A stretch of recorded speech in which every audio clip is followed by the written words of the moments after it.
22 मार्च 1912 को भारत का एक ऐसा ऐतिहासिक दिन माना जाना चाहिए जिस दिन एक ऐसे राज्य का गठन हुआ जिसने भारत के इतिहास से लेकर भारत के आज तक की बहुत ही अहम किरदार निभाई है। ऐसी धरती जहां से बड़े बड़े वीर योद्धा जन्मे, तो बाद में उसी धरती ने भारत को सबसे बेहतरीन नेता दिए। जी हाँ, मैं बात कर रहा हूँ भारत के पूर्वी भाग के स्थित बिहार राज्य की। हेलो दोस्तों, मैं रविंद्र और आप देख रहे हैं द राम शो। तो जैसा आप सभी जानते हैं कि बिहार में विधानसभा चुनाव होने वाले हैं, जिसमें राज्य में कुल 3 चरणों में वोटिंग होगी। 28 अक्टूबर को पहले चरण का मतदान होगा, 3 नवंबर को दूसरे और 7 नवंबर को तीसरे और आखिरी चरण का मतदान कराया जाएगा। 10 नवंबर को वोटों की गिनती होगी। तो आज से हर बुधवार हम द राम शो में आपसे बात करेंगे बिहार की, वहाँ की राजनीति की, ज़मीनी हकीकत की, वहाँ की काबिलियत की और भारत में बिहार राज्य के योगदान की। तो जैसा कि मैंने आपको बताया कि 22 मार्च 1912 को बिहार को बंगाल प्रेसिडेंसी से अलग करके एक अलग राज्य बनाया गया था। इसलिए राज्य सरकार प्रत्येक साल 22 मार्च को बिहार दिवस मनाती है। आपको ये भी बता दें कि बिहार राज्य बने 108 साल हो चुके हैं। अगर बिहार के इतिहास की बात करें तो 1857 के प्रथम सिपाही विद्रोह में बिहार के बाबू कुंवर सिंह ने महत्वपूर्ण भूमिका निभाई। 1905 में बंगाल का विभाजन के फलस्वरूप बिहार नाम का राज्य अस्तित्व में आया।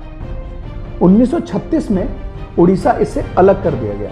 स्वतंत्रता संग्राम के दौरान बिहार में चंपारण के विद्रोह को अंग्रेजों के खिलाफ बगावत फैलाने में अहम घटनाओं में से एक गिना जाता है। स्वतंत्रता के बाद बिहार का एक और विभाजन हुआ 15 नवंबर 2000 में। झारखंड राज्य को इससे अलग कर दिया गया। भारत छोड़ो आंदोलन में भी बिहार की एक गहन भूमिका रही। बिहार एक हिंदी भाषी राज्य है। राज्य का कुल क्षेत्रफल 94,163 वर्ग किलोमीटर है, जिसमें 52,257.51 वर्ग किलोमीटर ग्रामीण क्षेत्र है। झारखंड के अलग हो जाने के बाद बिहार की भूमि मुख्यतः नदियों के मैदान और कृषि योग्य समतल भूभाग है। अब आप लोग ये सोच रहे होंगे कि मैं बिहार की इतिहास की बातें क्यों बता रहा हूँ। तो मैं बता देना चाहता हूँ, किसी भी चीज़ का आज जानने के लिए उसका कल जानना बेहद ज़रूरी है, और इसीलिए बिहार का आज जानने से पहले थोड़ा सा कल जान लेते हैं। खैर, वैसे आप में से बहुत लोग जानते होंगे कि एक समय बिहार शिक्षा के सर्वप्रमुख केंद्रों में गिना जाता था। नालंदा विश्वविद्यालय, विक्रमशिला विश्वविद्यालय तथा उदयपुरी विश्वविद्यालय प्राचीन बिहार के गौरवशाली अध्ययन केंद्र में से एक थे। 1927 में खुलने वाला पटना विश्वविद्यालय काफ़ी हद तक अपनी प्रतिष्ठा कायम रखने में सफल रहा, किंतु स्वतंत्रता के पश्चात शैक्षणिक संस्थानों में राजनीति करने से शिक्षा के स्तर में गिरावट आई। हाल के दिनों में ही उच्च शिक्षा की स्थिति सुधरने लगी है। प्राथमिक और माध्यमिक शिक्षा की स्थिति भी अच्छी हो रही है। हाल में ही पटना एक भारतीय प्रौद्योगिकी संस्थान और राष्ट्रीय प्रौद्योगिकी संस्थान तथा हाजीपुर में केंद्रीय प्लास्टिक इंजीनियरिंग रिसर्च इंस्टीट्यूट तथा केंद्रीय औषधीय शिक्षा एवं शोध संस्थान खोला गया, जो अच्छा संकेत है। बिहार के सभी जिलों में 2019 में एक सरकारी इंजीनियरिंग खोला गया है। अब बिहार सरकार की बात करें तो बिहार राज्य भारतीय गणराज्य के संघीय ढांचे में द्विसदनीय व्यवस्था के अंतर्गत आता है। राज्य का संवैधानिक मुखिया राज्यपाल है, लेकिन वास्तविक सत्ता मुख्यमंत्री तथा मंत्रिपरिषद के हाथ में होता है। विधानसभा में चुनकर आने वाले विधायकों द्वारा मुख्यमंत्री का चुनाव 5 वर्षों के लिए किया जाता है, जबकि राज्यपाल की नियुक्ति भारत के राष्ट्रपति के द्वारा की जाती है। प्रत्यक्ष चुनाव में बहुमत प्राप्त करने वाले राजनीतिक दल अथवा गठबंधन के आधार पर सरकार बनाए जाते हैं। उच्च सदन अथवा विधान परिषद के सदस्यों का चुनाव अप्रत्यक्ष ढंग से 6 वर्षों के लिए होता है। अब प्रशासनिक ढांचे की बात करें तो प्रशासनिक सुविधा के लिए बिहार राज्य को 9 प्रमंडल तथा 38 मंडलों में बांटा गया है, जिलों को क्रमशः 101 अनुमंडल, 534 प्रखंड, 8,471 पंचायत, 45,103 गांव में बांटा गया है।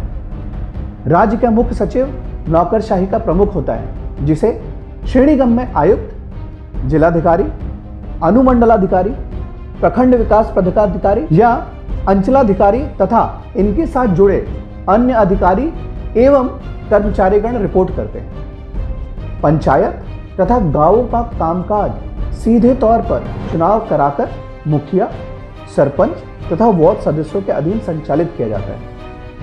नगर पालिका आम निर्वाचन 2017 के बाद बिहार में नगर निगमों की संख्या 12, नगर परिषदों की संख्या 49 और नगर पंचायतों की संख्या 80 है। ये सब सुनने और कहने में तो आसान लग रहा है, लेकिन बिहार की राजनीति इतनी आसान नहीं है। इतिहास इस बात का साक्षी है कि बिहार बहुत ही लंबे समय से राजनीति का केंद्र रहा है। इसे इसी तथ्य से समझा जा सकता है कि पिछले 7 दशकों में भारत में जो महत्वपूर्ण राजनीतिक बदलाव हुए, बिहार की धरती उसी की जननी रही है। 1990 के दशक में बिहार न केवल मंडल समर्थक और मंडल विरोधी आंदोलन के केंद्र में था, 1975 में वह आपातकालीन विरोधी आंदोलन का केंद्र भी रहा, जिसे जेपी आंदोलन के नाम से जाना जाता है, जिसका नेतृत्व जयप्रकाश नारायण जी ने किया था। तब तत्कालीन प्रधानमंत्री श्रीमती इंदिरा गांधी ने देश में आपातकाल स्थिति लागू कर दी थी। जेपी आंदोलन को शायद ही कोई भुला सकता है। ये सभी आंदोलन बिहार को एक बेहतर राज्य बनाने के लिए किए गए।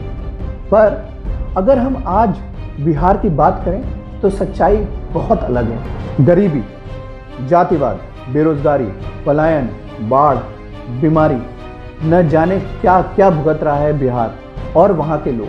हमारे बिहार की राजनीति तमाम लोकल पार्टियों से घिरी हुई है। हम आपको एक और जानकारी दे देते हैं कि बिहार उत्तर भारत की विशाल हिंदी पट्टी का एकमात्र ऐसा राज्य है जहां आज तक कभी भी बीजेपी का एक भी मुख्यमंत्री नहीं आया है।